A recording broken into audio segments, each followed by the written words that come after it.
Saya percaya anda baru sahaja melakukan pemutihan gigi bersama kami. Adakah anda suka senyuman baru yang lebih cerah ini? Saya Dr. Izzati dan saya ingin berkongsi beberapa tips untuk menjaga senyuman baru anda.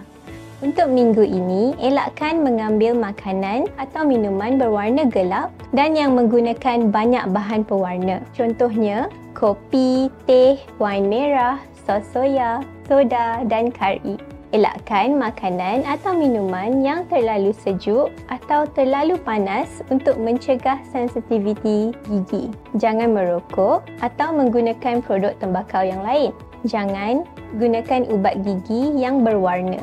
Anda mungkin mengalami sensitiviti gigi selepas pemutihan. Ini adalah kesan sampingan yang biasa dan akan reda dalam 1 hingga 3 hari. Anda boleh menggunakan sebarang ubat gigi sensitif yang terdapat di farmasi untuk mengurangkan sensitiviti. Dalam kes yang jarang berlaku, gel pemutihan mungkin bersentuhan dengan tisu gusi semasa rawatan dan menyebabkan pemutihan atau radang pada gusi.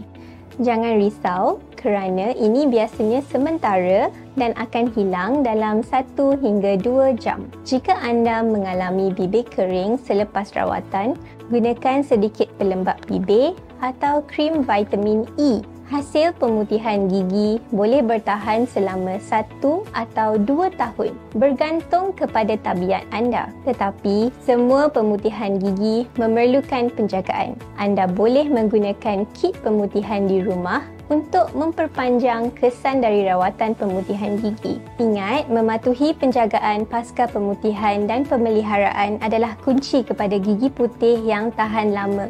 Terima kasih kerana mempercayai kami dan semoga anda menyukai senyuman cerah baru anda. Bye!